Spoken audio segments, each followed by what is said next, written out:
Lo primero que se hace cuando hay una investigación criminal, la policía o el equipo forense de que se trate, y nosotros de hecho lo hacemos cuando revisamos casos, directamente nos ponemos a investigar las redes de la persona.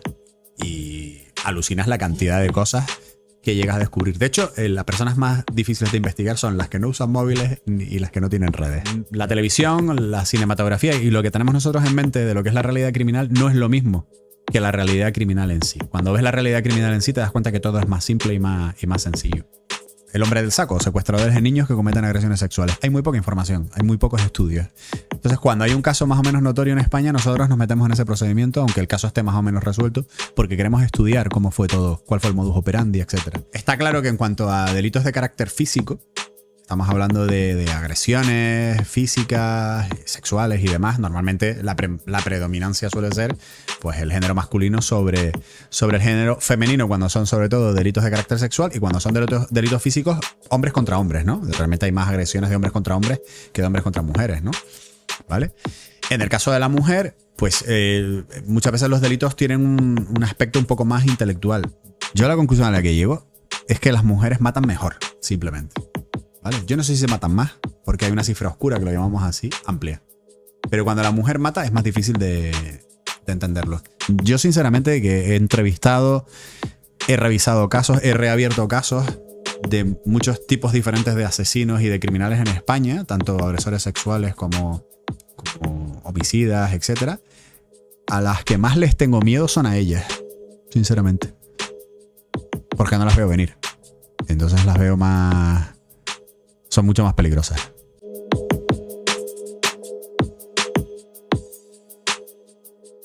Bien, hoy tenemos con nosotros a Félix Ríos, criminólogo y perito judicial. Vamos a hablar un poquito sobre estos temas. Y nada, vamos a saludarlo. ¿Cómo estás, Félix? Muy bien, Iván. Encantado de estar aquí y de compartir con tus seguidores un poco de todo este mundillo tan raro, ¿no? Y tan extraño como es el mundo de la criminología. A todo el mundo le gusta el crimen, ¿no? Así que, a ver, ojalá le guste a todo el mundo lo que va a escuchar hoy. Muy bien, esperemos que les guste para lo bueno. Porque como les guste para lo malo, entonces la liamos. Bueno, todos tenemos un lado oscuro. Luego hablaremos de eso también, ¿eh? Todos tenemos un lado oscuro y hay que aceptarlo. Porque si no lo aceptas, tienes un problema. Vale, empezamos. ¿Qué es la criminología y qué es lo que hace un criminólogo realmente?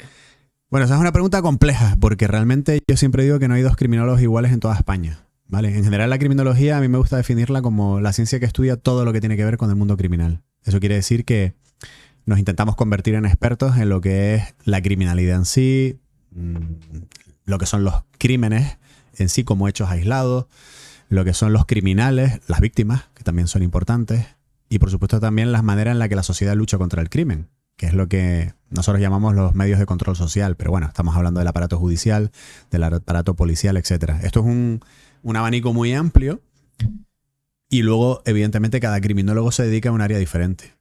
Es difícil que encuentres a dos criminólogos que se dediquen a lo mismo, ¿no? Yo en mi caso me he especializado a lo largo de estos años, que ya este año creo que cumplo ya 25 años de ejercicio, sobre todo en el asesoramiento en casos de muerte violenta y de agresión sexual y la revisión de casos sin resolver, lo que se llama comúnmente casos fríos. Pero esa es una especificidad, digamos, que tengo yo y que a lo mejor en España pues hay muy poca gente que haga lo mismo, ¿no? De hecho, yo fui de los primeros que empezó con esta locura, empezando sobre todo aquí en Canarias, con crímenes que no se habían resuelto. Sí, en realidad la primera noticia que tengo yo fue viendo un documental, ¿no? Que sale aquí en HBO sobre el caso que hubo aquí en el TEI de que una secta... Heidi Fiscal, sí. Ahí está. Entonces, a partir de ahí dijimos, coño, vamos, esto podría estar interesante. Y sobre todo, si ahora me estás diciendo que tu especialidad es esta, pues podríamos entrar también un poco por ahí. ¿Sabes lo que pasa, Iván? Que hay tantos campos que a mí me parecen interesantísimos dentro del mundo de la criminología que yo necesitaría 3 vidas para realmente escribir, investigar y estudiar todo lo que me gustaría. Las sectas, que es lo que tú nombras, ya me interesaba desde que yo era estudiante en la universidad. Y fíjate qué curioso, te adelanto ya una anécdota. Cuando yo era estudiante, no sé si estaba en segundo de criminología o tercero, llegué para una revista que teníamos en la universidad, llegué a entrevistar a un psicólogo forense, que en aquel momento era el único experto que había en Canarias y en España casi que también era el único, sobre sectas. Y años más tarde, fíjate tú cómo es la vida, ¿no? Él ya fallecido, resulta que cuando, como bien comentas, una plataforma se pone en contacto conmigo para tratar el caso de Heidi Fiscal, yo ya me había hecho con el expediente judicial porque me gustaba investigar sobre el caso y uno de los documentos que encuentro, fíjate tú, era el informe que había hecho ese psicólogo que yo había entrevistado en su momento, ¿no? La vida está llena de círculos, ¿no? Y en el caso de las sectas, pues a veces ocurren estas coincidencias. Claro, porque sectas en realidad, hablábamos el otro día, teníamos un invitado que hablaba sobre ello, hay más de las que creemos. Claro, hay muchísimas. Y además hoy en día las sectas se han metamorfoseado de alguna manera. Ya las captaciones se hacen a través de las redes sociales. Eso cuando yo empecé a estudiar las sectas en finales de los años 90 era impensable, ¿sabes? Se captaba de otra manera. Hoy en día prácticamente te hace falta una red social como Facebook o incluso TikTok y perfectamente puedes hacerte con un grupo de acólitos. Y aprovechando esto de las redes sociales, en cuanto a la criminología, los perfiles, ¿no? ¿Qué influencia tiene las redes sociales a día de hoy? O sea, ¿se puede a través de las redes sociales, mejor preguntado, ¿no? A través de las redes sociales se puede localizar o se puede a los criminales? Sí. Bueno, las redes sociales sirven para muchas cosas, ¿no? Y hoy en día, pues lo que es la investigación criminal ha avanzado mucho porque solamente estudiando el teléfono de una persona puedes averiguar miles de cosas sobre ella, ¿no? Las redes sociales, por otro lado, también han servido para, dentro de lo que es el ámbito de la perfilación, que es de lo que tú estás hablando, llegar a desarrollarse áreas concretas de trabajo como son, por ejemplo, los ciberinvestigadores, ¿no? Antes tú contratabas a un detective para que siguiera a lo mejor a un trabajador que hacía una baja fingida, ¿no? Hoy en día a lo mejor contratas a un ciberdetective para que entre en sus redes sociales y te bajas 36 fotos del tipo de marcha, ¿no? Cuando se supone que está de baja por depresión, ¿vale? Y lo mismo con un montón de cuestiones. Lo primero que se hace cuando hay una investigación criminal, la policía o el equipo forense de que se trate, y nosotros de hecho lo hacemos cuando revisamos casos, directamente nos ponemos a investigar las redes de la persona. Y alucinas la cantidad de cosas que llegas a descubrir. De hecho, las personas más difíciles de investigar son las que no usan móviles y las que no tienen redes. Entonces, ha cambiado. Y ya perfilamos también incluso de esa manera, ¿no? Antiguamente empezabas de cero cuando entrevistabas a una persona para sacarle, digamos, una serie de rasgos que tú supieras saber cómo es, ¿no? Por ejemplo, yo ahora aquí estoy contigo, Iván, y yo puedo interpretar pues cómo eres, por la manera en la que ordenas las cosas, por la manera en la que me hablas, por el tono que empleas, por el tipo de preguntas. Pero si yo previamente a haber venido hoy aquí me dedico a mirar tus redes sociales, seguramente vendré con más de la mitad de la tarea hecha. Y ya tendré una idea bastante preconcebida de cómo eres, que podrá ser más cercana o más alejada de la realidad, porque ya sabemos que las redes mostramos lo que nos interesa, no la realidad, ¿no? Y eso es algo que creo que a veces a la gente también se le olvida, ¿no? La gente se cree que la vida real es la vida que está en las redes sociales y no es así. Es otra vida. Sí, claro, al final el mundo del postureo. Presentas a la sociedad lo que tú quieres que la gente vea, ¿no? Lo que tú quieres que Estoy la gente aquí vea de con ti. coches, comiendo en restaurantes caros y tal, y luego a lo mejor de tu vida quién eres, ¿sabes? Que eso es complicado también de entender.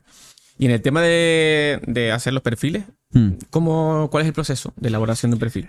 Hay muchos métodos para establecer perfiles criminales. Primero yo creo que la gente lo que tendría que saber, tus seguidores, Iván, es para qué sirve un perfil. El perfil normalmente sirve para cuando tienes un caso criminal cualquiera, intentar acotar el abanico de sospechosos, ¿no? Buscar en una dirección concreta. Hay muchos métodos, pero la mayoría siempre engloban ahondar en 4 aspectos, ¿no? La víctima. Tienes que hacer primero un perfil de la víctima. ¿Quién es? ¿Cuáles son sus vulnerabilidades? ¿Cómo es físicamente? ¿Cuáles son sus gustos? Yo cuando entrevisto a familiares de víctimas para establecer perfiles, en muchas ocasiones les extraña que al final de la entrevista les pregunto, cuénteme algo mal de su hijo, de su hermana, o de lo que sea. La gente se queda un poco estupefacta porque cuando pierdes a un ser querido o ha desaparecido o lo han asesinado, la gente siempre tiende a contarte lo más maravilloso de esa persona. Y todos tenemos, como comentamos al principio, luces y sombras, ¿no? Y muchas ocasiones cuando ahondas en esas sombras es cuando realmente encuentras aspectos que te van a ayudar en la investigación, ¿no? Entonces ese es el primer paso, el estudio de la víctima. Luego, el estudio del propio escenario. Por ejemplo, la semana que viene tengo que ir a Gran Canaria para un caso que ocurrió allí, para un documental de una plataforma donde yo voy a tener que hacer una interpretación de lo que había alrededor del escenario donde se encontró una pareja de personas fallecidas, ¿vale? Pues hay que hacer una serie de inferencias, ¿no? De por qué el escenario está aquí. El agresor conocía el lugar, las víctimas vinieron por su propio pie. Hay toda una serie de cuestiones que vas deduciendo de alguna manera en base a ese escenario. Luego tienes que hacer una especie de reconstrucción, ¿no? Teniendo esos datos, más o menos reconstruyes lo que tú crees que ha pasado pues cómo se ha podido desarrollar la cuestión antes del crimen, durante el crimen y después del crimen. Y con esos 3 elementos acabas por ir hacia el agresor. En algunas ocasiones ya tienes datos muy por encima del agresor de, pues conocía el escenario, era una persona alta y fuerte porque los golpes se los dio a la víctima de arriba abajo, por ejemplo. Y con esos elementos ya puedes establecer el perfil. Y ya empiezas a decir, bueno, ahora las estrategias van a ser que vamos a buscar pues un sujeto que tenga que sea familiar de las víctimas, que sea un varón, que sea corpulento, que tenga el pelo rubio porque encontramos un pelo rubio en el escenario, que esté relacionado con esta zona donde ha aparecido el crimen, que haya venido por aquí en alguna ocasión, que sienta rabia u odio hacia las víctimas porque en las heridas hemos visto que no son las justas para causar la muerte, sino que hay un ensañamiento. Entonces, básicamente, esas son las 4 grandes áreas. Luego, cada maestrillo tiene su librillo, ¿no? Y luego también te digo una cosa, que todo esto está muy bien, pero yo en muchas ocasiones me he encontrado con policías de la vieja escuela que tienen un cierto instinto, ¿no? Para oler las cosas casi desde el principio, ¿no? Hay mucha gente que lleva años haciendo perfilación sin saberlo, ¿no? Yo cuando empecé con todo esto, que fue durante mis prácticas de criminología, la hice en el laboratorio de la Policía Judicial en Gran Canaria, de la Guardia Civil, y te encontrabas a guardias civiles de la vieja escuela de estos que apenas tenían estudios, pero que eran tipos que ya habían desarrollado un instinto y sin hacerlo de manera ordenada, ellos inconscientemente en su proceso de meditación o de reflexión o tomando cañas en el bar con los compañeros de trabajo, se iba reflexionando sobre quién podía ser el asesino, ¿vale? Sí, la única diferencia es que ahora... Tu perfil en la cabeza desordenado, claro, pero ahí lo tenía. Correcto, era lo mismo. Es como, yo qué sé, antiguamente pues la gente, ¿sabes?, que hacía radio y eran periodistas que se ponían delante del micrófono, le echaban talento y salían entrevistas fabulosas, ¿no? Hoy en día lo guionizamos todo, tenemos cámaras, tenemos esto, tenemos lo otro, y a veces conseguimos el mismo producto pero con un trabajo más metódico, ¿no? Eso es lo que ha variado básicamente. Claro, igual me enrollé, ¿no?, con la respuesta. No, es perfecta, porque eso es lo que quería saber. ¿Cómo se elabora eso? Que ahora entro también y aprovecho, ¿no? Porque esto, las series, las películas y tal. Sí. No sé si tú trabajarás así o si se trabaja así, ¿no? Pero es lo típico de... Tengo una habitación con una pared, con un montón de chinchetas, unos hilos pegados. Esto, en realidad, las películas y las series representan realmente el trabajo que hace... Bueno, esa escena, ese fotograma clásico que vas a ver en muchas series, en muchos documentales, ¿no?, donde se ve el panel con las fotografías y demás. Eso es lo que nosotros le llamamos casograma, que es cuando pones todas las ideas que tienes en la cabeza y las plasmas en una pared. Yo la verdad es que en pocas ocasiones lo hago, pero porque al final, hoy en día, incluso hay programas de ordenador donde en una pantalla mismo puedes hacer eso de manera virtual. No hace falta que estés imprimiendo. Aunque yo soy de la vieja escuela, de leer en papel y esas cosas me molan, ¿no? Pero bueno, hay una parte que es más cinematográfica y hay otra parte que es más aburrida, que cuando vas a una plataforma, a un documental o lo que sea, pues obviamente no la muestras porque no tiene tanto interés. ¿Hay cierto parecido con la realidad? Sí. Pero yo también digo que en muchas ocasiones la realidad supera la ficción, ¿no? Cuando la gente me pregunta y me habla de casos y veo cosas en la televisión, yo a veces digo, no, pero es que en el día a día las cosas son peores, ¿eh? O son diferentes, o la gente es más mala, o... No lo sé. Mira, ayer teníamos, por comentarte anécdotas, ya empezamos con las anécdotas. Ayer hablaba con una abogada, bueno, eran una pareja de abogados de una zona de Valencia que querían que yo les asesorara en la defensa de un crimen, ¿no? Entonces ellos, su defendido era una persona que había cometido un asesinato y presuntamente, y luego se había tirado por la ventana, ¿no?, desde un 5º piso. Nada más y nada menos. Entonces, ellos lo que me querían transmitir era, mira, Félix, nos gustaría que nos dieras tu punto de vista desde el lado contrario, digamos, para ver lo que nos vamos a encontrar en el juicio, porque no entendemos que ante las llamadas de teléfono que hubo antes del crimen, de la gente que avisó que había visto al chico precipitándose, el último WhatsApp de audio que manda la víctima, digo, vemos que hay un intervalo de 3 minutos, ¿no?, me decían. Sí, claro, Félix, en 3 minutos es imposible, me decían, que una persona pues le dé 15 o 16 puñaladas a una víctima, me decían limpie un teléfono y se arroje por la ventana, ¿no? Y es curioso porque de esos 2 abogados, uno de ellos escribe novela negra también, ¿no? Y entonces, claro, yo al final les decía, claro, es que la parte cinematográfica o novelística es diferente a la realidad. Cuando tú ves una escena de un asesinato, de un crimen en la televisión, a veces dura más que como duraría en la realidad, ¿no? Porque te ponen diferentes planos, diferentes escenas. Tú lo ves y aquello se te hace una historia que tú dices, ¡buah! Tiene que haberse pegado en la lucha de no sé qué, por lo menos 5 o 10 minutos, ¿no? Igual que cuando ves una pelea en la televisión, ¿no? Que las peleas en la televisión duran un montón y ves una pelea en la calle y duran 0,5, ¿no? Y al final, pues yo les transmitía y les demostraba que sí, que yo había visto casos donde en 2 minutos se había dado 32 puñaladas y se había bajado 2 pisos y se había entregado a la policía a un sujeto, por ejemplo, ¿no? Claro, con los nervios ahí tienes que hacerlo todo rápido. Claro, pero... Más rápido, hiciste eso, tal, claro, hay que ellos dicen, ¿pero cómo va a ser? Y digo, mira, es que para dar una puñalada no te hace falta ni un segundo, vale medio segundo. Pero si son 16 puñaladas, son 16 segundos. Ponle 20 resto, máximo. Ponle 20 máximo. ¿El resto qué quieres? ¿Caminar de una habitación a otra? 10 segundos más. ¿Tirarte por una ventana? Colocando una silla, otros 10 segundos. O sea, la gente tiene el concepto de que los tiempos a la hora de cometer un crimen son unos tiempos muy amplios y realmente, como dice un amigo mío, para que te maten solamente hace falta estar vivo. No hace falta mucho tiempo, ¿no? O para que te maten hace falta un momentito, como diríamos en Canarias. Entonces, bueno, pues eso, que la televisión, la cinematografía y lo que tenemos nosotros en mente de lo que es la realidad criminal no es lo mismo que la realidad criminal en sí. Cuando ves la realidad criminal en sí te das cuenta que todo es más simple y más sencillo. ¿Y hasta qué punto crees tú que la criminología o la realización de perfiles puede llegar a prever o a evitar un crimen? Bueno, el estudiar un fenómeno siempre ayuda. Estudiar las enfermedades ayuda a prevenir las enfermedades. ¿Vale? Entonces, estudiar los perfiles criminales, estudiar casos criminales, ayuda luego a entender otros. Hay algunos casos que yo he estudiado a lo largo de estos años dentro de los procedimientos judiciales que hemos tenido que entrar en esos procedimientos judiciales porque además tenemos una asociación forense que se dedica a este tipo de cuestiones. A veces me siento a hablar con los jueces y ellos me dicen, pero ¿para qué queréis entrar en este asunto si está muy claro, ¿no? Por ejemplo, te pongo un ejemplo claro. Hay muy poca información en España sobre agresores sexuales pedrastas, ¿vale?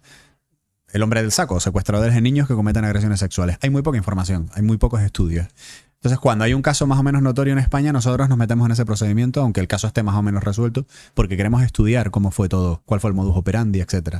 Y te pongo un ejemplo claro. En Madrid hace unos años hubo un tipo al que se le denominó el pedrasta de Ciudad Lineal, ¿vale? Yo luego, de manera cordial, le llamaba Tony, ¿no? Bueno, pues Tony era un tipo que se dedicó durante un periodo de varios meses a secuestrar a niños pequeños que jugaban en los parques de unas edades, bueno, eran niñas de muy poca edad, ¿no? Creo que el intervalo de edad era entre 5 y 9 años. Los secuestraba con su coche, los agredía sexualmente, a veces los llevaba a una guarida que tenía, otras veces no, y luego los dejaba abandonados en alguna zona cercana donde los había secuestrado para que los encontraran con vida, ¿vale? Hostia, pues eso no se había dado nunca en España, ¿no? O había muy poca información. Pues nosotros nos metimos a estudiar ese caso en el que empleamos meses, tuvimos que ir a todos los escenarios en Madrid, que eran varios barrios, no solamente Ciudad Lineal. Estuvo también en Coslada, en fin. Solo para conocer más en profundidad cómo actuaba. ¿Por qué? Porque la próxima vez que tengamos un caso de un pederasta serial, seguramente partiremos de cuestiones que ya hemos aprendido en el caso anterior. ¿Por qué captaba las víctimas en los parques, etcétera? Fíjate, te voy a poner otro detalle más, otra anécdota, para que veas lo importante que es. En este caso aprendimos que el tipo siempre pivotaba entre un parque donde jugaran niños y una tienda de golosinas. En todos los parques, piensa ahora cualquier parque que conozcas de Santa Cruz o de La Laguna, ¿vale? Por ejemplo. Siempre va a haber una tienda de golosinas cerca, una tienda de chinos o algo por el estilo. ¿Por qué? Porque obviamente hay un parque, los niños van a comprar golosinas. Sí, tiene todo sentido. Ok, bueno, pues fue algo que estudiando los escenarios nos dimos cuenta, ¿no? Y luego también leyendo el testimonio de algunas de las víctimas, de algunos de los niños, ¿no? Claro, él observaba a los niños y cuando los niños se desplazaban a comprar las golosinas, que normalmente estaban con los padres, pero era muy habitual de, papá, voy a ir a comprar golosinas, pero ¿con quién vas a ir? No, voy con mi amiga María. Ah, vale, perfecto, pues que yo te vea. Los padres normalmente están en el parque, ¿sabes? Que se ponen a hablar unos con otros y es imposible que estés todo el tiempo mirando al niño. Pues él los captaba justo en ese trayecto en muchas ocasiones, ¿vale? Y se los llevaba. Y claro, era como en un segundo, ¿no? Los padres tenían mucho remordimiento de conciencia diciendo, hostia, pero ¿por qué deja a mi niño y tal? En una ocasión fue una niña que fue a orinar detrás de un coche. Y el tipo la convenció y se la llevó. Las frases que utilizaba para convencer a los niños era una cosa alucinante, ¿no? Cosas tan sencillas como... Vale, porque no las cogía a la fuerza, los convencía. No, claro. ¿Sabes lo que hacía el tipo? Es que era... Él observaba durante un rato y miraba a los niños jugando. Pasaba por ahí cerca y escuchaba las conversaciones. Cuando los niños se gritaban entre sí, por ejemplo... María José, ven hasta aquí, no me vas a coger. Él se quedaba con el nombre. ¿Vale? Entonces, cuando abordaba a los niños, los llamaba por su nombre. En otro escenario, directamente, que como era el trayecto, por ejemplo, saliendo de la tienda de golosinas, les decía: oye, María José, que me ha dicho tu padre, él ya ha observado y sabe que está con el padre en el parque, no con la madre ni con los abuelos. Me ha dicho tu padre que vengas conmigo, que te tengo que comprar un no sé qué. Y los niños muchas veces se quedaban paralizados y en ese momento de confianza, de coño, sabe mi nombre, sabe esto y tal, se los llevaba. Entonces, joder, por eso digo que el estudiar ese tipo de perfiles es fundamental. La próxima vez que haya un pedrasta en Madrid, seguramente, o en cualquier otro lugar, lo primero que haremos será intentar saber si hay gente que haya estado rondando la zona, las tiendas de golosinas y ese tipo de cuestiones. Entonces, bueno, al igual que cuando estudiamos medicina, estudiamos por qué hay factores que inciden en que una persona enferme, pues el crimen es una enfermedad social también, ¿no? Que nos va a acompañar siempre, por cierto. Y ahora pregunto yo, ¿qué hay en una cabeza de una persona para llevarse un niño para hacer eso? Pues fíjate, es curioso porque hay un principio más o menos generalizado en criminología que no justifica, pero que sí explica algunas conductas criminales. Y es que las víctimas de hoy son los agresores del mañana. En este caso que te puse de ejemplo, Tony era un tipo que de niño su padre lo prostituía con amigos suyos. Lo llevaba cogido de la mano y tal, y a cambio de dinero o lo que sea, le dejaba al niño a amigos suyos que abusaban de él. Entonces él tenía una sexualidad no reafirmada, no definida y mal grabada en su inconsciente. Entonces cuando mantenía relaciones con niños era curioso porque utilizaba frases como si fuera un maestro sexual, ¿no? Que no tienen sentido con un niño, ¿no? Un niño tan pequeño no te va a entender lo que le estás diciendo en ese sentido. Y él lo hacía, ¿no? Él te voy a enseñar cómo hay que hacer esto, Y era una manera de que él inconscientemente lo que quería era reafirmar su propia sexualidad. De hecho, tomaba anabolizantes, se sacaba un montón de fotos en el gimnasio. Tú lo veías físicamente, no era un tío feo, era un tío que podía ligar perfectamente, ¿vale?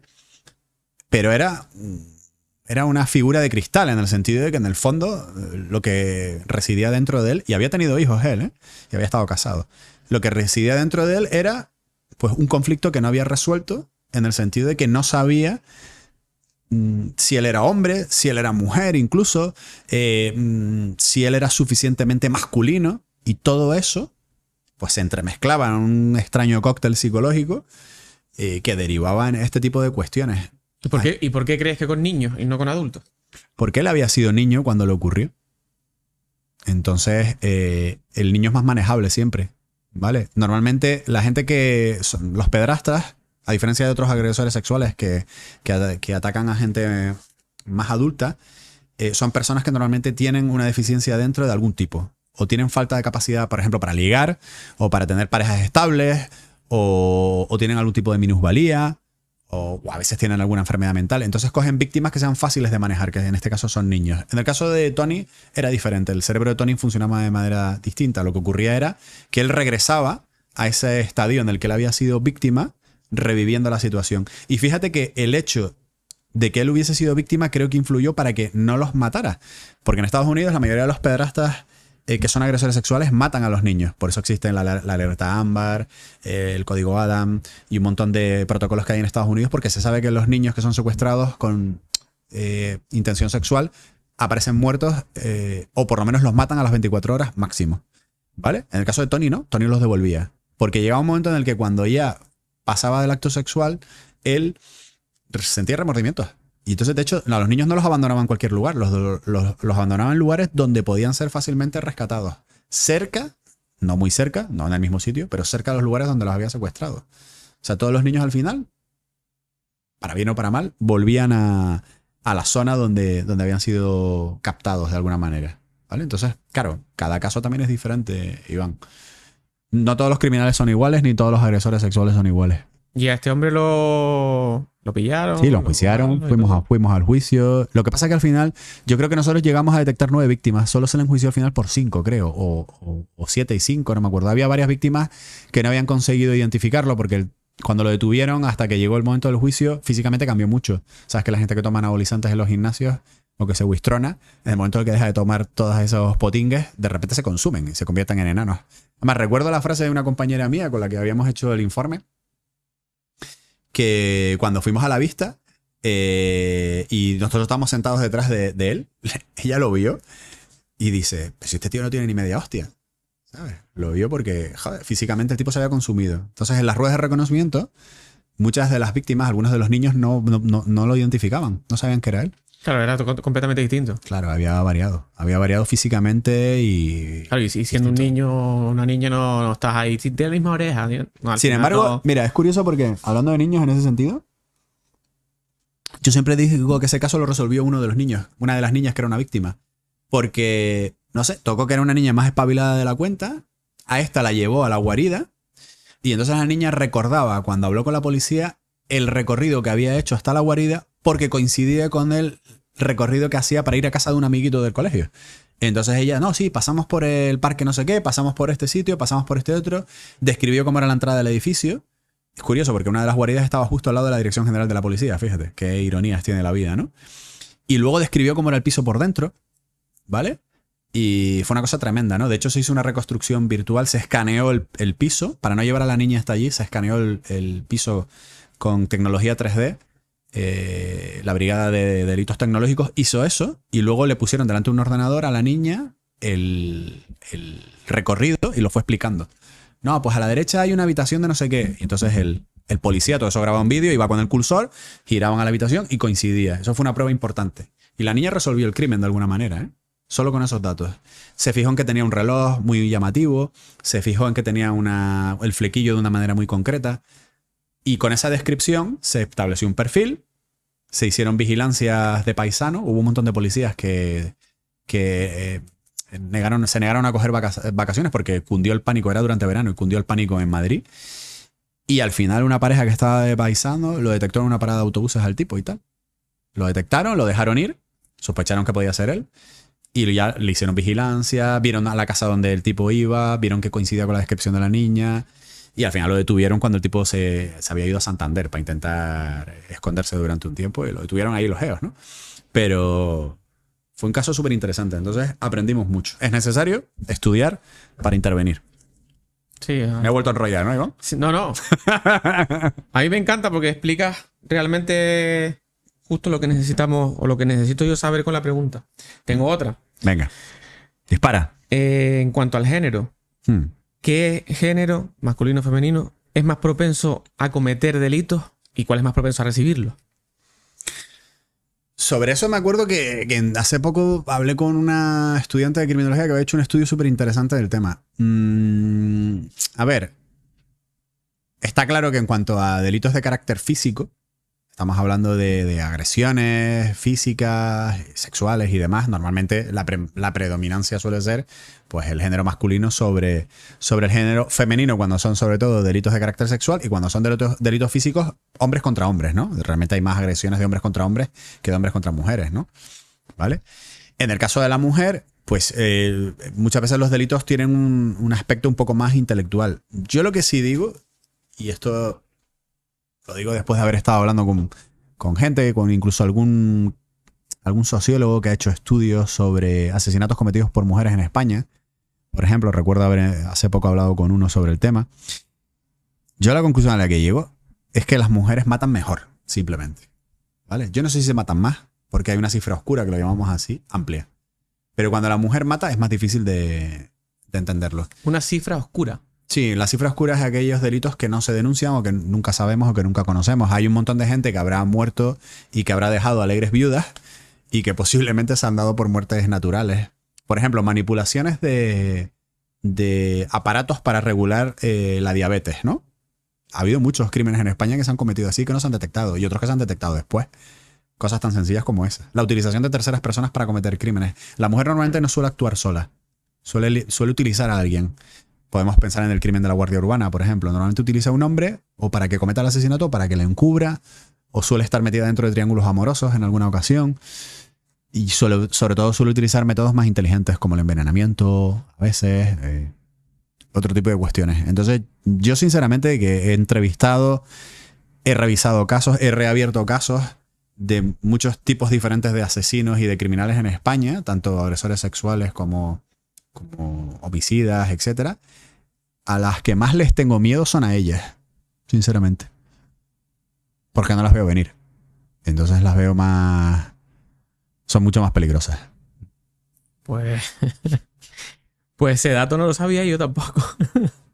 Y que conste que esto no es nada de sexismo, sino que es una realidad. Yo creo que todos lo entendemos. O sea, cuando vemos un crimen en la televisión, nunca vemos que una mujer se ha enfadado, ha cogido un cuchillo y le ha dado 6 puñaladas a su pareja. Eso no lo vamos a ver, obviamente, porque físicamente no están equiparadas a nosotros normalmente, ¿vale? Entonces, ¿qué es lo que vemos normalmente? ¿O qué podemos llegar a detectar? Pues envenenamientos, muertes accidentales, la utilización de una tercera persona dentro de un crimen. Y te puedo poner un montón de ejemplos ocurridos aquí en Canarias, ¿vale? Desde el secuestro de Raimundo Toledo, a, yo qué sé, al crimen de los niños de Vistabella, un montón de casos que, por ejemplo, han ocurrido aquí en Tenerife, donde hay un papel predominante de la mujer, pero quien ejecuta y quien se pringa, por así decirlo, siempre es uno que tiene por ahí cerca, ¿vale? Entonces, simplemente es diferente el desarrollo del crimen según el género, pero al final, puestos a matar, todos matamos. Incluso tú podrías matar, Iván. ¿Nunca se te ha pasado por la cabeza matar a alguien? La verdad es que no. Eso es mentira. O sea, Eso es mentira. Es imposible. ¿Llegar a matarlo? No. Bueno, no lo habrás terminado de ejecutar, pero se te tiene que haber pasado por la cabeza matar a alguien porque eso estadísticamente nos ha pasado a todos. Lo que es cierto es que millones de veces he dicho y diré es para matarlo. Eso sí es verdad. Pero de ahí a llegar a pensarlo, a lo mejor, si te refieres que psicológicamente a lo mejor lo he pensado. No, que hayas pensado y hayas dicho, oye, claro, pues que si alguien te hubiese dado la oportunidad de que acabaras con la vida de una persona que te está haciendo daño, que te ha causado un sufrimiento brutal, y que tienes la garantía de que nadie jamás se va a enterar de que has sido tú, ¿cuántas personas crees que realmente firmarían y dirían, vale, venga, para adelante? sí, claro. Sería bastante más... La gente no tiene tanto miedo a matar, la gente tiene miedo a matar y que los pillen. Pero realmente el hombre lleva matando desde Caín y Abel, o sea, desde tiempos bíblicos. Porque la gente no entiende, y esto es algo que yo he hablado con muchos asesinos en prisión y fuera de prisión, que el asesinar es un método para ponerle fin a un problema. Como cualquier otro. Evidentemente, con unas implicaciones diferentes. Pero la única diferencia que yo me he encontrado en la mayoría de las ocasiones entre la gente que asesina y la gente que no, es que en un determinado momento de su vida tomaron la decisión de que era una solución al problema. El acabar con la vida de otra persona o de otras personas. Pero al final la cuestión es tan simple como eso. Luego vienen nuestras valoraciones morales. Pues oye, eso no está bien, hay otras maneras de hacerlo, mira ahora las consecuencias que has estado en prisión. Pero en muchas ocasiones cuando he hablado con ellos, la mayoría me vienen a decir lo mismo. Cuando le preguntas por el momento inmediato de quitarle la vida a otra persona, lo que sienten en ese momento es alivio. Porque están acabando con un problema. Parece una cosa absurda el paralelismo que voy a establecer, pero es como cuando tienes una mosca que está todo el día delante tuya y estás en medio de una conversación y de repente das una palmada y acabas con ella y joder, en ese momento dices, a tomar por saco la mosca, se acabó el problema. En ese momento no tenemos remordimientos de conciencia porque con respecto a ese tipo de animales no los tenemos. Pero hemos optado por una solución ante un problema en ese momento inmediato y lo que hemos sentido es placer. Pues lo que ocurre con los asesinatos es eso, exactamente. Es eso. Otra cosa es que luego en el minuto siguiente llegue el arrepentimiento, llegue el dolor, gente que luego se suicida cuando se da cuenta de lo que ha hecho, pero inmediatamente lo que hay es un placer derivado de haber solucionado un conflicto. Y eso nos puede pasar a todos. Si se nos dan las circunstancias oportunas, que nos ataquen a un ser querido, que nos intentan atentar contra nuestra vida, por ejemplo, claro, o miles de otras opciones. Claro, pero eso es cuando se trata de un caso aislado, ¿no? Por ejemplo, la mosca, pues mato a la mosca y ya no me molesta. Pero cuando hay un asesino en serie que se carga a 20 mujeres o viola a 15 niños... Lo que pasa es que los asesinos en serie representan el 0,01% de los asesinatos que se cometen normalmente en cualquier país. Lo que pasa es que cinematográficamente los casos de los asesinos en serie son súper interesantes. Pero lo que, por ejemplo, la gente no sabe es que la mayoría de los asesinos en serie son más fáciles de detener que una persona que llega un día, comete un asesinato y se acaba. O sea, porque cuando tú tienes un asesino en serie, tienes varias víctimas, tienes varios perfiles de víctimas, tienes varios escenarios, tienes varias reconstrucciones, tienes un montón de datos para configurar un puzzle, ¿vale? Salvo que te encuentres con un Aníbal Lecter o algo así, que eso es excepcional. Normalmente los asesinos en serie, la mayoría que los encontramos, sobre todo en España, han sido desorganizados, ¿vale? Entonces, realmente es más complicado el que tú ahora salgas, Iván, y esta tarde resulta que cierras tú el local y de repente llega un tipo que en el parque marítimo te da 2 puñaladas, te roba el móvil y se va. A ese tipo es más difícil cogerlo que a un asesino en serie. Porque claro, no tiene relación contigo, a lo mejor no lo han grabado las cámaras, no hay una huella. Y yo casos así tengo en España intentando revisar. El último, por ejemplo, en Granollers, que fue por un móvil, así. Y al final, haciendo el Pino Puente, más o menos hemos sabido quién es, sin pruebas, ¿vale? Pero que es mucho más complicado una investigación así. Por eso, esa es otra de... Volviendo a una pregunta que me hiciste al principio de la entrevista, es una diferencia también entre la televisión y la realidad. Lo más complicado es un crimen cometido entre desconocidos de manera puntual de alguien que no va a volver a matar nunca. El asesino en serie es más fácil de pillar. Porque se presupone que no lo va a hacer porque, claro, no tienes hilo del que tirar. Es como, de aquí de donde tiro. Tío, te robo el teléfono, le di una Por ejemplo. ¿y ahora qué hago yo? ¿De dónde busco? Puedo buscar por la zona, puedo preguntar, pero al final no tienes hilo. Claro. No, es más complicado. Tengo otra aquí importante. Todas son importantes. Esta me interesa mucho porque ahí hay información que no... Dispara, Iván. ¿Qué influencia tiene actualmente en España la inmigración en cuanto a la delincuencia? Es un tema peliagudo porque todo el mundo enseguida de diferentes signos políticos pues da sus teorías, ¿no? De, pues esto sí, pues los inmigrantes cometen más delitos, cometen menos delitos. Mira, yo lo que creo es que desde que el mundo es mundo, siempre cuando hay un grupo de personas que pertenecen a una cultura diferente y se asientan en un lugar, eso siempre da lugar a conflictos. Pero porque forma parte de la propia naturaleza del ser humano. Si pensamos en la película de, por ejemplo, de Gangs of New York, ¿no? Pues te acordarás, la de DiCaprio y tal. Los inmigrantes irlandeses de nueva generación peleaban todos los días con los irlandeses de segunda o de tercera generación que se consideraban americanos. Y si le hubiese preguntado a esos americanos en aquel momento, los que se creían americanos, te hubiesen dicho, no, es que los malditos irlandeses, estos inmigrantes vienen aquí solo a robar, a tal... Desde que el mundo es mundo, cuando hay un choque cultural, siempre hay un aumento de la criminalidad, ¿vale? ¿El problema es que viene un montón de inmigración aquí y que comete delitos?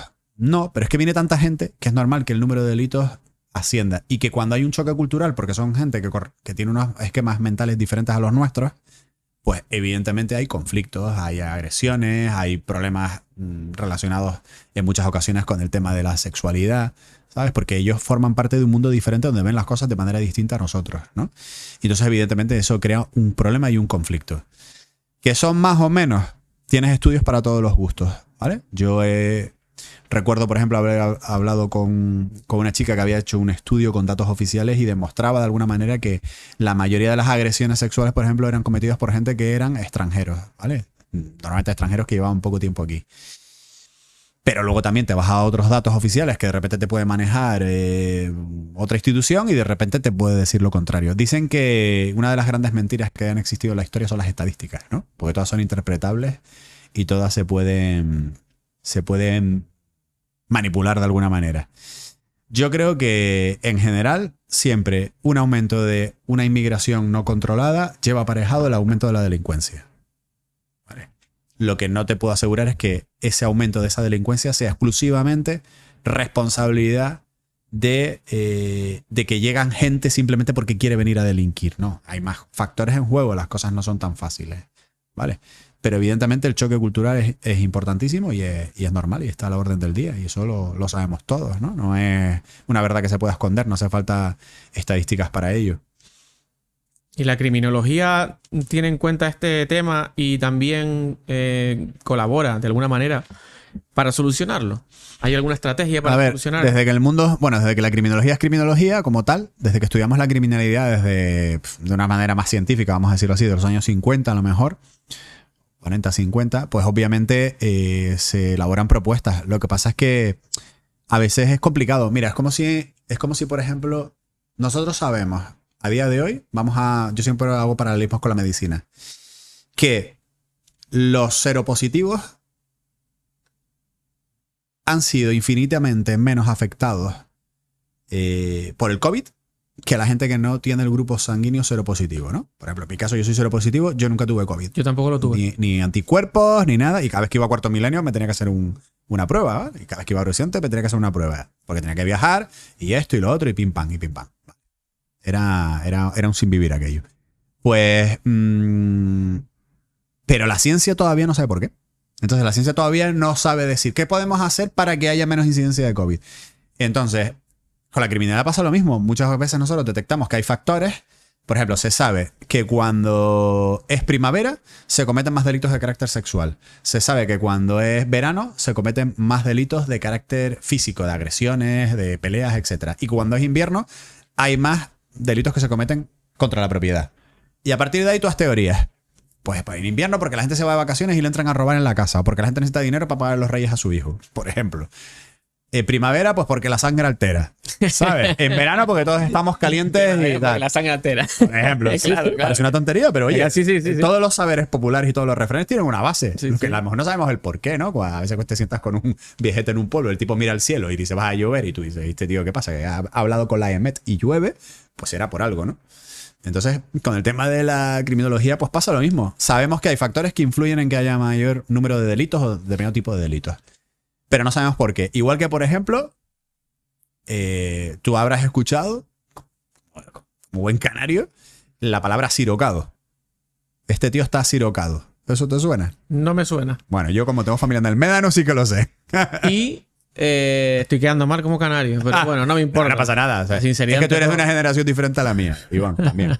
Bueno, el asirocado es que se sabe que en los sitios donde sopla viento normalmente hay más locos. ¿Vale?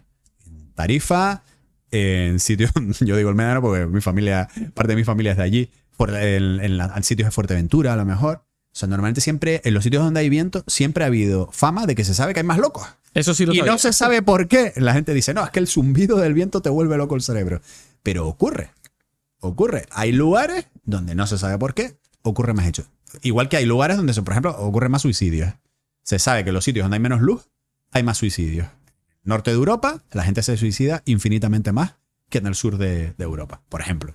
Entonces, al final son factores que están ahí, que todavía no les hemos encontrado una explicación. Hay muchas teorías, pero ninguna científicamente probada al 100%. Ninguna comprobada. Y a veces ni siquiera hace falta, ¿eh? Esto es como cuando vas al médico y dices, no, es que cuando como almendras me da alergia. ¿Y eso por qué será, doctor? Y el doctor te dice, no comas almendras.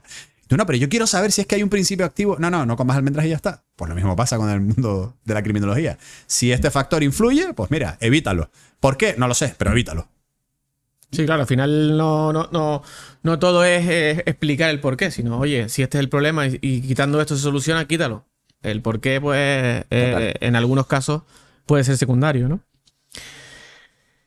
¿Crees que el sistema judicial actual responde adecuadamente a las investigaciones de la criminología? Madre mía, qué pregunta más enrevesada. Parece un jeroglífico. Dímela con tus palabras. O sea, actualmente, ¿el Venga. sistema judicial te ayuda en cuanto a lo que tú haces? ¿O encuentras alguna barrera que tú dices, es que si esto se hiciera de esta manera, No, hombre, claro. sería más efectivo? El sistema judicial es burocracia y toda la burocracia siempre complica las cosas normalmente. Para unas cuestiones las facilita y para otras las complica. Yo creo que ya lo dijo Cesare Beccaria hace un montón de años, estamos hablando del 1500 o 1600, dijo que, por ejemplo, para que las penas sean efectivas, y sé que luego seguro que me vas a preguntar por la reinserción, tienen que ser proporcionales, prontas e ineludibles, ¿no? Quiere decir que cuando una persona comete un delito, hay que pillarlo casi siempre. Tiene que poner una pena proporcional, no pasarte ni quedarte corto.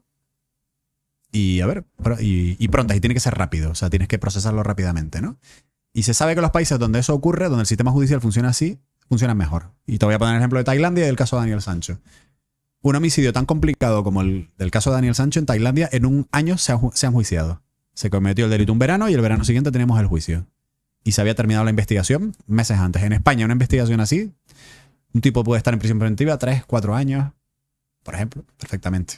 ¿Sabes? Y entonces, claro, cuando las cosas son tan lentas, se pierde el fuelle, como digo yo, ¿no? ¿Y por qué son tan lentas? Porque hay Porque somos un colapso. país de burócratas y entonces a la gente le gusta, pues, papeleo para esto, papeleo para lo otro, esto, no sé qué. Y a veces dan ganas de llegar allí, dar un puñetazo a la mesa y decir, pero vamos a ver, si esto es sota caballo rey, aquí no hay más historia, ¿no? Yo creo que es así. Es una cosa que nos acompaña, no sé si es como latinos o qué. Y por ejemplo, lo podemos ver en casos como lo que ha pasado con la Dana de Valencia, ¿no? Que al final tú dices, ¿pero qué pasa? Aquí tanta burocracia hay para que no se haga algo tan sencillo como Enviar ayuda. enviar ayuda, que el ejército entre, que pase esto. Yo, por ejemplo, que soy un tío que viajo muchísimo a México y que allí, por ejemplo, las catástrofes están a la orden del día. Allí puede ocurrir que hay un terremoto en un sitio y al día siguiente manden paracaidistas a la zona. que tú dices, hostia, paracaidistas, aquí sería impensable, ¿no? Paracaidistas, esto que es una guerra civil y tal. No, pues ahí es normal, mandan paracaidistas, llegan allí, ayudan a la gente, dan una primera impresión, pues, hay que traer agua, hay que traer no sé qué, hay que traer máquinas, hay que traer esto, hay que traer lo otro, y al día siguiente están trabajando, ya. Y son gente que está mentalizada, que además vive con la muerte en muchas ocasiones, cerca, y son gente que está mentalizada, que tiene que solucionar el problema al día siguiente, y no hay tanta burocracia. Y estamos hablando de México, que también tienen su punto latino para algunas cosas, ¿no? Pero son gente que en determinadas circunstancias son ejecutivas. Y en España somos muy poco ejecutivos. Somos muy de papeleo para todo. Muy de papeleo para todo. Eso retrasa todo. Yo creo que en todos los ámbitos, no solo en... Todo. Por eso te digo, al final, la criminalidad, el mundo judicial, todo eso son reflejos de cómo es toda nuestra sociedad. Nombraste la reinserción, esa me gusta. Porque te quería preguntar... Al final... Qué sorpresa, no lo esperaba. No sé si la pregunta será si crees o no crees en la reinserción, porque yo conozco gente que no cree en la reinserción. Sí. O sea, no cree que una persona se pueda reinsertar a la sociedad después de haber cometido determinados delitos. Una cosa es que tú cometas un delito de, yo qué sé, con Hacienda, a que tú cometas un asesinato o 15 asesinatos o 10. O a niños. O violes niños. Eso es una cosa que a mí me parece una auténtica burrada. Pero entonces, ¿tú crees en la reinserción? Y en el caso de que la reinserción se pueda ejecutar, ¿cómo se debería hacer para que fuera efectiva? Para que fuera una reinserción real. Claro, es que esa pregunta tiene muchos matices. La primera es, ¿creemos en la reinserción para qué tipo de delincuentes? Y de la reinserción, ¿en qué país hablamos? ¿No? Yo, por ejemplo... Obviamente. Te voy a poner un ejemplo, y el otro día no sé con quién lo hablaba. Yo tengo un muy buen amigo que es un magistrado mexicano que ha trabajado toda la vida allí en el sistema penitenciario, ¿vale? En un país donde muchas prisiones son campos de fútbol, donde la gente vive, los presos viven en chabolas con cartones en la zona de donde antes había césped, y los custodios, que lo llaman ellos, los funcionarios de prisiones, están en las gradas con armas simplemente por si alguien sale fuera a pegarles un tiro, por ejemplo. Tú dices, hostia, ¿se puede creer en la reinserción en un sitio así? Pues este amigo mío, magistrado, sí cree. Y el tipo lleva toda la vida peleando por ese tipo de historias, por ese tipo de mundos. Por cierto, aconsejo a gente que hay series por ahí muy interesantes mexicanas sobre temas de la gente que le gusta el género prisión, que es un género cinematográfico. Hay series súper interesantes sobre ese mundillo, ¿no? ¿Conoces alguna para que lo...? Pues ahora haré memoria, pero es que hubo una que además me la recomendó él y si no las pondremos en los comentarios de... La pondré abajo si te puedes dar. Pero además era súper interesante porque era un tipo que se tiene que infiltrar dentro de una prisión mexicana para intentar saber dónde han secuestrado a una chica porque están allí los capos. Y entonces empiezas a conocer cómo funciona toda una prisión mexicana y es exactamente igual que como ocurre en la realidad. Temas de la corrupción que hay y todo. Bueno, pues para volver al hilo conductor, él cree a la reinserción. Que yo le digo, hostia, tío, si en España hay mucha gente que no cree. Y él me dice, Feli, pero es que tenemos que creer en la fe del ser humano porque si no estamos perdidos, ¿no? Otra cosa es que no todos los casos son recuperables ni en todas las circunstancias. Ahora, nos trasladamos a España. ¿Es la reinserción posible? Sí, pero en el 99% de los casos cuando es el propio interno el que se quiere reinsertar por su cuenta, no tanto porque el sistema te dé las herramientas. Si tú tomas convicción de lo que has hecho y quieres volver a la sociedad, lo puedes hacer. Pero no te creas que van a venir aquí a darte unos programas maravillosos, ¿sabes? De reinserción para que tú vuelvas a la sociedad. Y evidentemente depende del tipo de delito. Un tipo que ha asesinado a otro en una pelea en un bar, pues por una discusión o por lo que sea, posiblemente esa persona no va a volver a matar en la vida. O sea, claro, realmente el motivo... El objetivo de las penas es reinsertar al señor en la sociedad, pero es que ese señor a lo mejor está reinsertado. O sea, quiero decir, es un tipo que socialmente no va a volver a cometer ese asesinato porque a lo mejor ocurrió con una persona con la que tenía un conflicto específico que era, yo qué sé, el asesino de su primo. Y entonces se tomó la venganza por su cuenta. No va a volver a ocurrir. O incluso accidental. O muertes accidentales que han pasado y tal. Entonces, claro, es complicado. Con los agresores sexuales, pues se sabe que muchos de los programas no funcionan. Hay algunos que sí, ¿eh? Hay por ahí Paco Cheburrúa, creo, un psicólogo bastante conocido a nivel nacional, que está haciendo con multireincidentes sexuales programas que están funcionando, ¿vale? Pero es un pequeño grano de arena en una inmensa playa, ¿no? Entonces, es complicado. Básicamente yo creo que en España lo que ocurre, sobre todo porque las cárceles están masificadas, las juntas de tratamiento ven a los internos cada 4 o 5 meses, ya me dirás a lo que pueden saber cómo ha evolucionado para bien o para mal un interno. La gente que se reinserta es gente que de motu propio decide hacerlo. No porque el sistema te dé herramientas. El sistema te da algunas cosas para que te entretengas en prisión. Y algún programa específico para algo, unas cosas muy concretas, pero nada más. Y sobre todo, La delincuencia, y volviendo a otra pregunta anterior, no solamente hay que atajarla cuando la persona está enferma ya, cuando la persona ya está en prisión. Hay que empezar desde los colegios. Hay que hacer charlas para prevenir la delincuencia. Hay que cambiar los esquemas de pensamiento de la gente en los colegios, no pensando que toda la vida es hacerte rico con un teléfono móvil, ser super influencer y ya está. Todo eso hay que enfocarlo desde el inicio. Hay que ser ciudadanos cívicos. Hay que hacer mucha prevención, que además es más barata y se sabe que es más efectiva que no cuando luego tenemos el problema encima, ¿no? Yo siempre digo que debería haber un criminólogo en cada, por lo menos, distrito escolar, dando charlas. Yo fíjate, he sido de los pocos, entre comillas, en España, no sé si habrá habido algún otro, supongo que sí, que yo he dado clases en la Facultad de Educación de la Universidad de La Laguna. La gente dice, ¿un criminólogo dando clases ahí? Sí, porque había un máster, una especie de máster que era prevención en ámbitos educativos, y yo le estaba enseñando a gente que iba a ser profesor programas que funcionaban para por ejemplo, para detectar agresiones sexuales dentro de los colegios. Niños que a lo mejor a nivel familiar tenían agresiones sexuales, ¿cómo poder detectar eso? O cómo prevenir el ciberbullying, el grooming y todos los delitos derivados del mundo cibernético que hacen que un niño que está en un colegio o en un instituto se pueda convertir en una víctima. Pues eso habría que hacerlo de motu propio, ¿sabes? ¿Por qué no se hace? O se hace muy poco.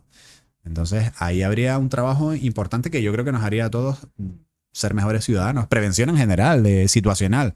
Oye, pues si sois hombres o mujeres y vais a las no sé cuántas horas de la madrugada por tal sitio, utilizad este tipo de aplicaciones del móvil, avisad a dónde vais, con quién, prevenir posibilidades de agresiones sexuales. Cuidado con las violaciones por confianza, que ya los criminólogos hablábamos de eso hace muchísimo tiempo y ahora es cuando se están empezando a ver a nivel de medios de comunicación.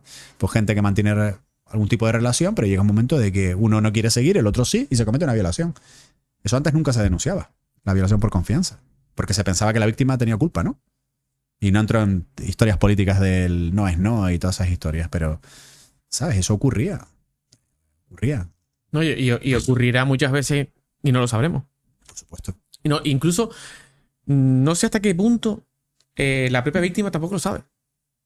Porque es como, oye, no sé si lo habrás pensado, pero al igual. Hombre, ha cambiado mucho el esquema. De hecho, yo me atrevería a decir que hay veces que hay gente que se convence de que es víctima sin serlo. O también. ¿Vale? Pero yo recuerdo un estudio hecho dentro de la Universidad de Las Palmas de Gran Canaria, que hizo un amigo mío, Oscar Díaz, y eran encuestas de autodenuncia, que eran anónimas, y se detectó que había una prevalencia importante de gente que había sufrido agresiones sexuales en fiestas universitarias, en medio de una borrachera. Pero incluso, o sea, chicos con chicas, chicos con chicos y tal, historias que de repente, incluso alguna violación grupal, en medio de una fiesta y tal, se pasan de la raya y eso nunca se había denunciado. Y te estoy hablando de, joder, año 2000 y pico ese estudio. Ahora es cuando ya vemos, incluso a veces en películas o conocemos casos de situaciones en las que pasa esto, ¿no? Las agresiones sexuales donde la víctima piensa que, oye, que yo estaba como un pedal impresionante, me agredieron sexualmente y, pues yo no sabía que yo era víctima. Pues yo me lo busqué a lo mejor, o no. Hay gente que llega a pensar eso, ¿sabes? Tampoco es eso. Y es verdad que luego tengo que admitir que ha habido un vuelco de la tortilla al otro lado también, ¿eh? Yo me he encontrado situaciones en las que digo, mira, es que esto no es justo. O sea, no es justo que ha ocurrido en muchas ocasiones, que simplemente una persona se ha arrepentido de haber mantenido relaciones sexuales con otra el día anterior, ¿vale? Y se ha arrepentido simplemente, como nos podía haber pasado a nosotros, ¿sabes? Como hombres o como mujeres, y de repente al día siguiente una denuncia por violación o por agresión sexual. O sea, a otra persona que decía, oye, pues si nos enrollamos nada más y no pasó nada malo. Y esa gente muchas veces se va a juicio, tío. Y hay gente que se juega al futuro de esa manera. Entonces, hemos pasado lamentablemente de un extremo a otro. Tenemos que centrarnos en proteger a las víctimas, por supuesto, y tal, pero no pasarnos cuatro pueblos y que esto se convierta un poco en moneda de cambio.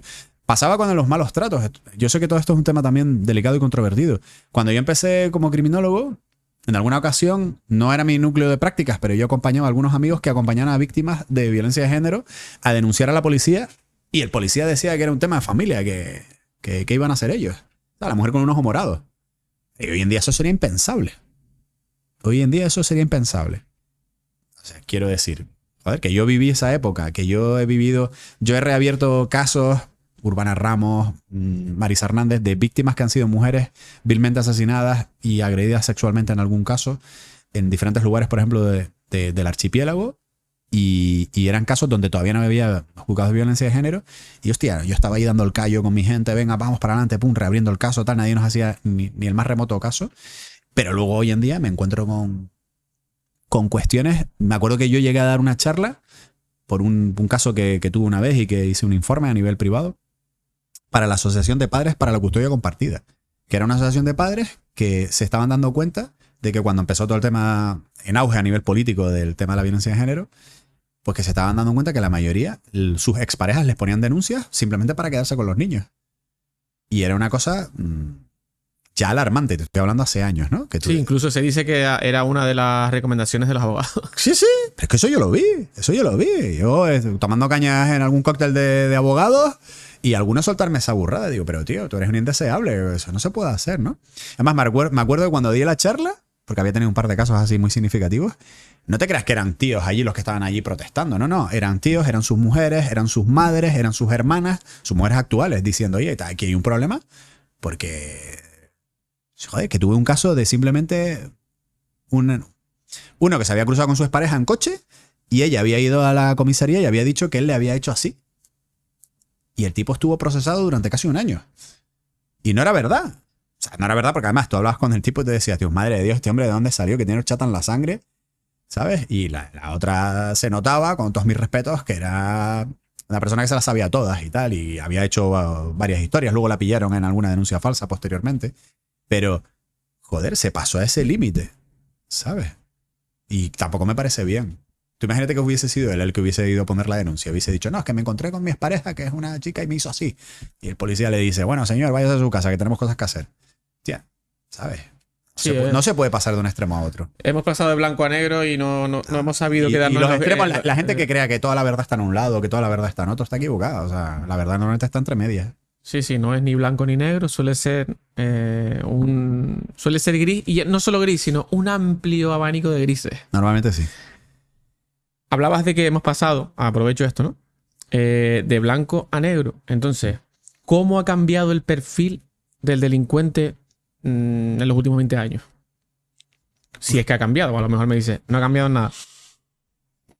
Bueno, por ejemplo, en España, por ejemplo, ¿no? En España, sí. En España, el perfil de delincuente, pues tenemos una delincuencia. Yo creo que el tema de la violencia sexual, yo creo que ha aumentado. Los temas relacionados con el mundo de las drogas, curiosamente, yo creo que han disminuido. O sea, no estamos en finales de los 90, en el año 2000, donde la heroína corría por las calles y había un montón de delincuencia derivada de ahí. Además, yo lo veo sobre todo en los casos, porque como yo tengo casos fríos con los que trabajo para intentar reabrirlos, que son casos a lo mejor del año 2000, 2000 y pico, ves un tipo de criminalidad diferente, un tipo de perfiles diferentes de agresores y tal. Ahora las cosas son distintas. Yo creo que sobre todo el matiz más importante es la tecnología. Hemos llegado al mundo de la cibertecnología y hay un montón de cuestiones que aderezan los perfiles y los casos criminales. Hoy en día un delincuente puede ser un tipo con un móvil. Antes no. Puedes cometer una estafa. El otro día hablando con mi padre, le estafaron 3.000 euros. Un tipo llamando, haciéndose pasar porque era un empleado de su banco. Y además todo muy bien orquestado y tal. Y tampoco mi padre es un tipo ingenuo y tal. Pero... Y le estafaron 3.000 euros. Luego al final pues puso denuncia, lo recuperó y tal. Pero antiguamente eso era impensable. Para un tío que te estafara 3.000 euros tenía que ser una cosa complicada. ¿Sabes? Tenía que ser una cosa complicada. Entonces... Claro, la criminología se tiene que adaptar al final a los cambios y al tema. Se está adaptando. Lo que pasa es que siempre vamos un paso por detrás.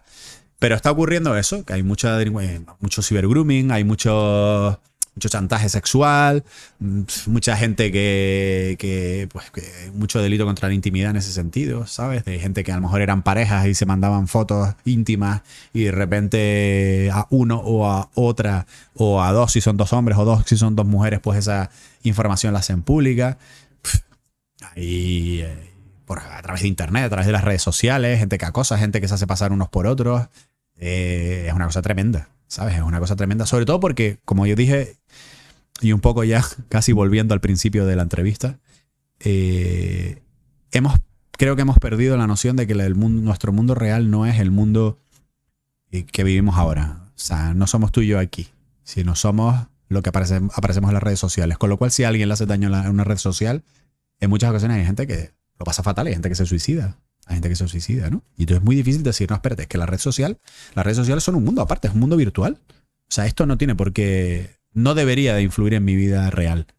El problema es que cuando nos pasamos la mayoría de las horas del día mirando un teléfono móvil y que conste que yo, entre comillas, me da culpa porque yo tengo mucha divulgación a través de redes sociales y de canales y por mi trabajo tengo que estar muy activo en ese sentido, ¿no? Pero claro, hemos llegado a un momento en el que nos olvidamos de... No sé si te habrá pasado, que de repente estás en Instagram y quitas a una persona, dejas de seguirla, pero a lo mejor dejas de seguirla porque su contenido no te interesa, ¿no? Por ejemplo, yo qué sé, yo puedo tener un familiar que hace vídeos sobre cocina y digo, pues mira, a mí la cocina no me interesa y tal. ¿Vale? Y lo dejo de seguir. Y de repente te mandan un mensaje. A los 10 minutos dicen, oye, ¿que te he hecho algo? Sí, hay un y la delante. gente se ofende, ¿sabes? Y es como, ¿perdona? O sea, como yo no quiero ver la imagen que tú quieres dar a la sociedad, que puede ser más cercana o más alejada de la realidad, estoy cometiendo una ofensa. O gente que dice, ¿por qué no me contestas a los WhatsApp? ¿Sabes? A veces que se cabrea, ¿no? La gente, ¿por qué no me contestas a los WhatsApp y tal? Tío, pues hay gente que no está pendiente del móvil también, ¿sabes?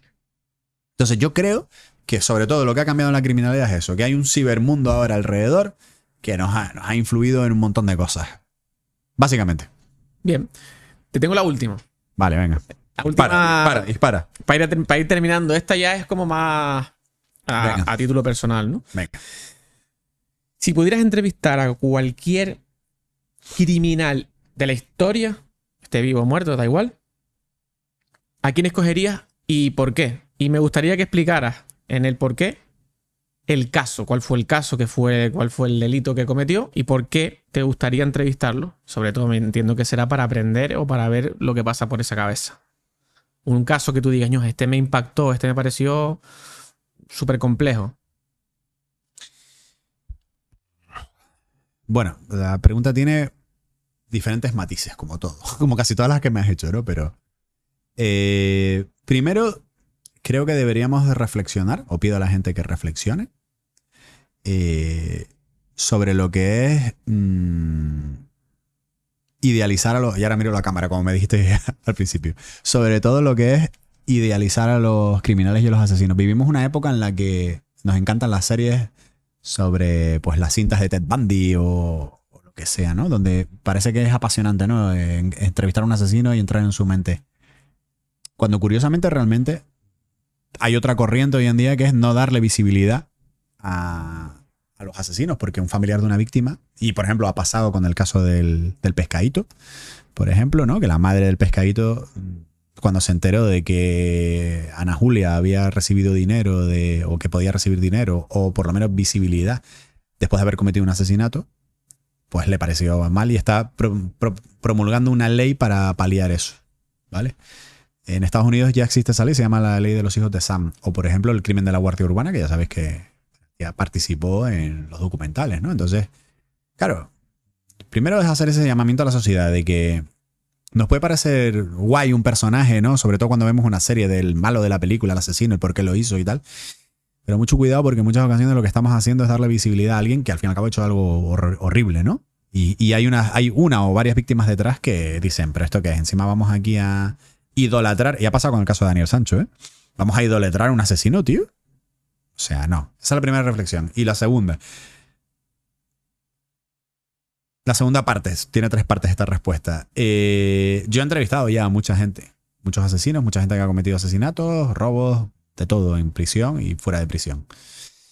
Y bueno, la verdad es que en muchas ocasiones tampoco te creas que me he encontrado gente muy diferente a nosotros, ¿vale? Salvo matices. Entonces ese gusanito más o menos lo tengo colmado. Pero ahora si me dijeras que a quién me gustaría entrevistar a fecha de hoy...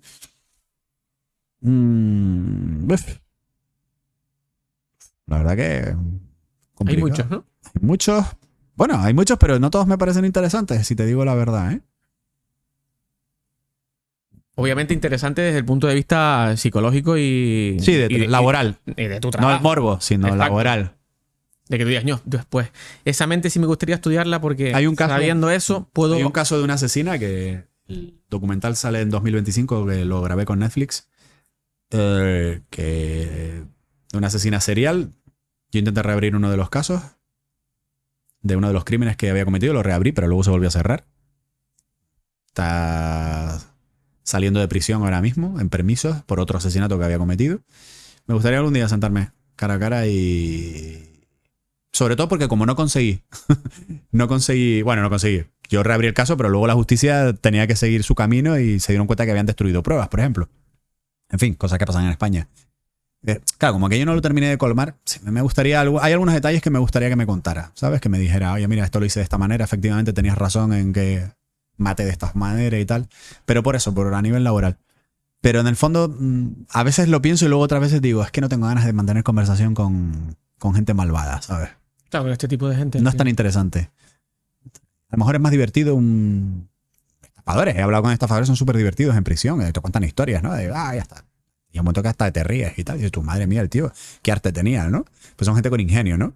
Que tú dices, bueno, ha hecho cosas malas, pero bueno, dentro de lo que cabe, no deja de ser una cosa simbólica en algún sentido, ¿no?